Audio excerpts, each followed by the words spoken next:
Welcome to Luca is a Billionaire, where the only thing I invest in is your answers. In this video, I will explain how to play Pokémon Let's Go Pikachu in a mobile emulator. First, you'll need to select a suitable Nintendo Switch emulator designed for mobile.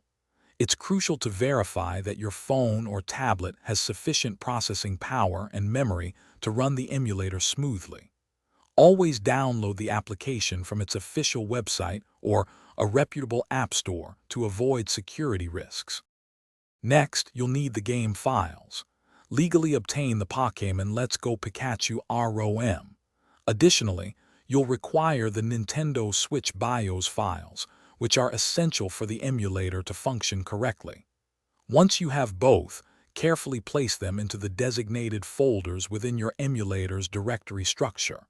This step is vital for the game to load properly. Now, let's configure the emulator. Dive into the settings menu to optimize performance. You might need to tweak graphics, audio, and input settings to match your device's capabilities. Set up your preferred on-screen controls, or connect a Bluetooth gamepad for a more authentic experience. Remember to save your configuration after making changes. Finally, it's time to play. Open your emulator and select the Pokémon Let's Go Pikachu game from your library. The game should now launch, allowing you to embark on your adventure. Make sure to use the emulator's save state feature regularly, in addition to in-game saves. If you encounter any issues, many online communities offer helpful troubleshooting tips. Thanks for watching and please subscribe. It's the best investment you'll ever make.